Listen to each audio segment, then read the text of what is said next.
Civil 3D में काम करने के दौरान आप देखते हैं कि आपने प्रेशर पाइप यूज़ किया है, आपने कुछ पोर्टिनेंसेस लगाए हैं, कुछ इसमें फिटिंग लगाई हैं, कुछ गेट वाल्व लगाए हैं। इनके अलावा एक और चीज़ हम यूज़ करते हैं जिसको हम चैम्बर कहते हैं, जिसे गेट वाल्व चैम्बर भी कहा जाता है, इसको बटरफ्लाई वाल्व चैम्बर भी कहते हैं। चैम्बर आप ये कह सकते हैं कि कंक्रीट का एक जिस तरह हैंड होल बनता है, ये एक हैंड होल होता है। इसके अंदर गेट वाल्व लगाया जाता है या बटरफ्लाई वाल्व लगाया जाता है, जहाँ से आप कुछ स्पेसिफिक एरिया का जो पानी है वो कंट्रोल कर सकते हैं। वो जो पानी को कंट्रोल किया जाता है उसके सराउंडिंग एक हैंड होल बनता है, जैसे कंक्रीट का हैंड होल होता है। ये सिविल 3D में आज मैं आपको ये सिखाऊंगा कि वो जो चैम्बर है वो चैम्बर किस तरह बनाया जाता है। अस्सलाम वालेकुम, मैं हूं अशरफ बेग, इंफ्राबीम अकेडमी के प्लेटफॉर्म से सऊदीया से मैं आपके साथ हूँ। मैं इंफ्राबीम इंजीनियर हूँ और एक फ्रीलांसर हूँ और मैं सऊदीया में काफ़ी सालों से प्रैक्टिस कर रहा हूँ। आज के लेक्चर में आपको बताऊंगा कि प्रेशर पाइप में जो हम चैम्बर यूज़ करते हैं वो चैम्बर किस तरह बनाया जाता है। आज का जो हमारा लेक्चर है वो 2 पार्ट पर मुश्तमिल होगा। पहले लेक्चर में मैं आपको बताऊंगा कि चैम्बर को किस तरह बनाया जाता है, इसकी डिटेल्स क्या हैं, इसकी लेंथ क्या है, विड्थ क्या है, उसकी डेप्थ कितनी है। पूरी डिटेल से मैं आपको बताऊंगा कि ये ऑटोकैड में या सिविल 3D में इसको किस तरह बनाया जाता है। और नेक्स्ट लेक्चर में मैं आपको बताऊँगा कि इस चैम्बर को कैटलॉग में ऐड किस तरह किया जाता है। आज के लेक्चर को पूरे ध्यान से देखिएगा, कोई चीज़ मिस नहीं करनी है, बहुत इंपॉर्टेंट है। अगर आपने इसमें से कोई चीज़ मिस कर दी है तो फिर शायद आप इसको अच्छे तरीके से ना समझ सकें कि ये चैम्बर सिविल 3D में या ऑटोकैड में किस तरह बनाया जाता है। तो चलिए हम लोग सीखते हैं कि सिविल 3D में गेट वाल्व चैम्बर किस तरह बनाया जाता है। बिस्मिल्लाहिर्रहमानिर्रहीम। ये आपको नज़र आ रहा है कि यहाँ पे एक वाल्व चैम्बर बना हुआ है। ये इसकी लेंथ है, विड्थ है और इसकी डेप्थ है। डेप्थ आप यहाँ से इसकी सेक्शन में देख सकते हैं। ये आपको इसकी सेक्शन में पूरी एक डेप्थ नज़र आ रही है। अगर आप इसका व्यू देखना चाहें तो ये आपको यहाँ पे इसका व्यू नज़र आ रहा है। इसकी लेंथ क्या है, विड्थ क्या है और इसकी ये डेप्थ क्या है। अच्छा, इसके साइज़ मुख्तलिफ होते हैं, इसकी लेंथ और विड्थ और इसकी डेप्थ ऑलमोस्ट यही होती है। इसकी 1.2 1.5 मैक्सिमम तक जाती है। ये डिपेंड कर रहा होता है अकॉर्डिंग टू आपके डिज़ाइन के ऊपर। ऑटोकैड में इसकी एक डिटेल बनी हुई है, जिस तरह इसकी लेंथ है, विड्थ है और अगर आप इसकी डेप्थ देखना चाहें तो डेप्थ यहाँ से आपको सेक्शन में नज़र आ रही है। तो चलिए शुरू करते हैं कि ऑटोकैड में या सिविल 3D में इसको किस तरह बनाया जाता है। ये मैंने एक नई फ़ाइल ली है। नई फ़ाइल लेके मैं पहले इसको सबसे पहले मैं एक कमांड इसकी लूँगा, रेक्टेंगल मैंने यहाँ पे एक लगा ली है @ करके 1200 mm बाई 1200 mm। इसको मैंने किया जूम एक्सटेंड। ये मेरे पास एक रेक्टेंगल लगी है। अब आप अगर इसमें व्यू में आके देखें तो व्यू में जिस तरह मैंने आपको अभी दिखाया है कि ये इसकी वॉल थिकनेस है, ये वॉल थिकनेस कितनी होगी ये भी हमें इसके देखना पड़ेगा। 300 होती है इसकी वॉल थिकनेस या 250 होती है, ये भी आपको डिटेल में चेक करना पड़ेगा। यहाँ से मैं इसका एक ऑफसेट लगाता हूँ, जो कि कंक्रीट की वॉल है उसकी थिकनेस कितनी है वो थिकनेस के मुताबिक मैं इसकी एक ऑफसेट लगा देता हूँ, लाइक 50 mm। ये मैंने एक 50 mm की एक ऑफसेट लगा दी है। अब मैंने यहाँ से एक मिड से एक लाइन लगाई, यहाँ पर इसको मैंने डिवाइड कर दिया 2 पार्ट में। 2 पार्ट में डिवाइड करने के बाद मैंने इसकी बाउंड्री लगाई। मैं यहाँ पे बहुत सिंपल सी कमांड यूज़ कर रहा हूँ जो कि सिविल 3D में बहुत इजी है। ये मैंने एक बाउंड्री लगाई है, बाउंड्री में मैंने इसको क्लिक कर दिया है। ये आपने देखा कि जैसे मैंने बाउंड्री कमांड पिक की है तो इसने ये हाईलाइट कर दिया है कि ये यहाँ पे एक बाउंड्री लग चुकी है। इसको मैंने किया ओके। दोबारा से मैंने एक बाउंड्री कमांड ली। अब इस एरिया में मैंने इसको कर दिया ओके। अब अगर आप इसको गौर से देखें तो ये 2 बाउंड्री यहाँ पे लगी हैं, एक ये बाउंड्री लग गई है और एक ये बाउंड्री लग गई। ये हमें इसकी विड्थ नज़र आ रही है कि ये 50 mm की मैंने इसकी विड्थ रखी थी, राइट जी। अच्छा, जिस तरह मैं अपने काफ़ी पुराने लेक्चर में भी बता चुका हूँ कि जब भी कुछ 3D में पार्ट बनाते हैं तो इसको 2 हिस्सों में स्क्रीन को डिवाइड कर लेते हैं। जिस तरह मैं अक्सर यूज़ करता हूँ वी पोर्ट मैंने यूज़ किया इसको 2 वर्टिकल पार्ट में या 2 हॉरिजॉन्टल पार्ट में। ये आपकी रिक्वायरमेंट के मुताबिक है आप इसको किस तरह यूज़ करते हैं, क्योंकि ये एक प्लान मेरे पास बन रहा है। यहाँ से मैं इसको 3D में बनता हुआ साथ साथ मैं इसके देखता रहूँगा कि मेरा 3D सही बन रहा है या नहीं बन रहा, राइट। इस स्क्रीन को मैंने 2 हिस्सों में डिवाइड कर लिया है। अब मैं यहाँ पे एक सिंपल कमांड यूज़ करूँगा। अब मुझे पता होना चाहिए कि ये जो डेप्थ है मेरे पास ये कितनी है। डेप्थ इसकी 1.2 1.5 अकॉर्डिंग टू डिज़ाइन आपके इसके डिपेंड कर रहा होता है। हम इसको 1.5 रख लेते हैं, सिर्फ आपको समझाने के लिए कि ये इसकी डेप्थ किस तरह बनेगी। वापस आए, यहाँ पे मैं इसके लिए कमांड यूज़ करूँगा एक्सट्रूड। इसकी डेप्थ दिखाने के लिए एक्सट्रूड कमांड यूज़ करूँगा। एक्सट्रूड, इसको मैंने सिलेक्ट किया, इसको सिलेक्ट किया, इसको कर दिया एंटर। जैसे मैंने एंटर किया है वो नीचे इसका पूछ रहा है टेपर एंगल क्या करना है, इसका डायरेक्शन कौन सी रखनी है। डायरेक्शन आपको पता है कि इसकी बिल्कुल हम 90 डिग्री रखेंगे। यहाँ पे हम इसकी हाइट लिख देंगे या इसको डेप्थ कह सकते हैं 1500 यानी 1.5 mm। ये देखें, अगर हम इस साइड पे देखेंगे तो ये हमारे पास एक चैम्बर बन चुका है। इसको शेड कम करके देखते हैं तो शेड में आपको ये नज़र आ रहा है कि ये बिल्कुल शेड में आपको ये नज़र आ रहा है कि ये एक चैम्बर बन चुका है। इसकी जो वॉल्स हैं वो बन चुकी हैं। इसका बॉटम आपको यहाँ से बिल्कुल हॉलो नज़र आ रहा है। तो बॉटम पे भी इसकी बेस लगाते हैं। पहले यहाँ पे मैं एक इसके रेक्टेंगल लगाएंगे, ये और ये एक रेक्टेंगल लग गई। अब इसी तरह इसको मैंने किया एक्सट्रूड, ये रेक्टेंगल पकड़ी और इसको मैंने किया एक्सट्रूड। ये अब आप राइट साइड पे देख रहे हैं कि जैसे मैं इसको एंगल पे लेके जा रहा हूँ तो साथ में व्यू में आपको वो हर चीज़ क्लियर हो रही है कि ये बेस या इसकी बॉटम जो है उसका लेवल अप डाउन हो रहा है। मैं इसको कर देता हूँ जो 150 इसकी हाइट जो है।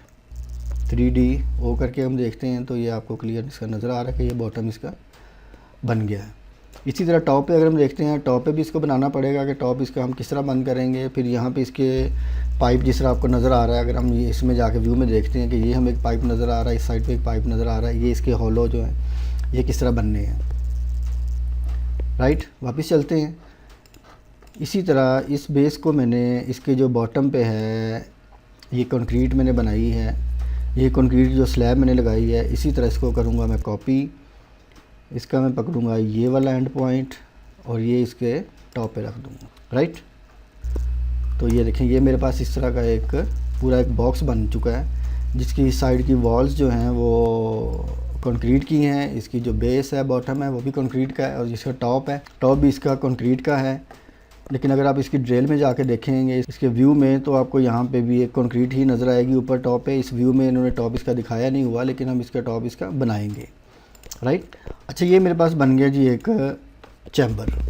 इसको अगर हम शेडिंग में देखते हैं तो आपको ये चीज़ें सारी ये क्लियर नज़र आ रही हैं। ये एक्स्ट्रा कुछ लाइंस हैं, ये सब मैंने हेल्प के लिए लगाई हैं। इसके बाद मैं इसको डिलीट कर दूँगा लाइंस को। राइट, अब चलते हैं इस साइड पे, देखते हैं कि ये साइड पे ये इस साइड पे और दूसरी साइड पे पाइप का जो होल है वो किस तरह बना रहे हैं।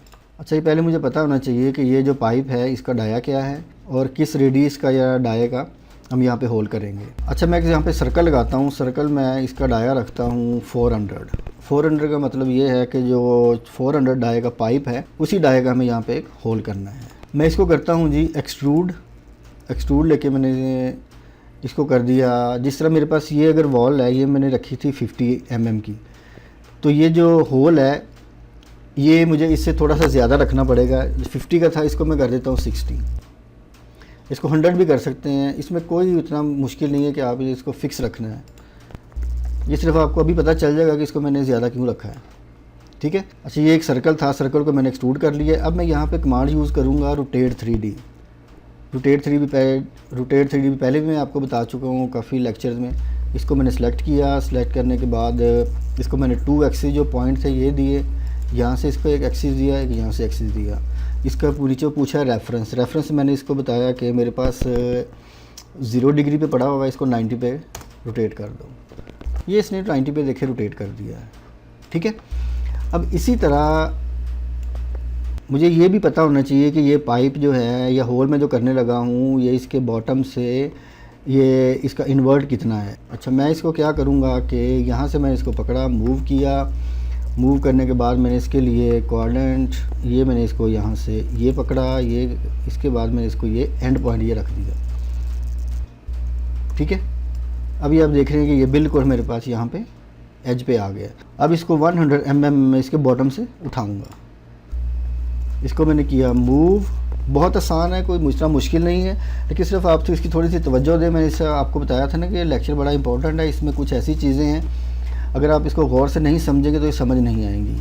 मैंने इसको लिया 0,0,0 यानी तीनों एक्सिस इसके 0 हैं और इसको मैं Z लेवल पे इसको ऊपर मूव करना चाहता हूँ। 0,0, Z लेवल में कितना उठाना चाह रहा हूँ इसको 200। ये देखें, ये आपको क्लियर यहाँ पे नज़र आ रहा है। और ये मेरे पास वो होल का एक सिंबल है जो मैंने बनाया है। अब इसको क्या करना है, इसको मैंने थोड़ा सा मूव कर देना है जो कि ये इस एज से थोड़ा सा बाहर निकल जाए। अदरवाइज़ मैं इसकी सब्ट्रैक्ट कमांड यूज़ करूँगा तो वो इसको होलो नहीं करेगा। ये देखें, ठीक है, ये आ गया। इसी तरह मैं इस सिंबल को यहाँ से मिड लाइन पकड़ के इसको करूँगा मिरर। ये आ गया, दूसरी साइड पे भी आ गया। अगर आप इस साइड पे देखेंगे तो ये भी आपको नज़र आ रहा है कि दूसरी साइड पे भी ये क्लियर हो गया, राइट। तो यहाँ पे मेरे पास दो पार्ट है, एक ये है और एक ये है। जब तक मैं इन दोनों को यूनियन नहीं करूँगा तो ये सब्ट्रैक्ट नहीं करेंगे।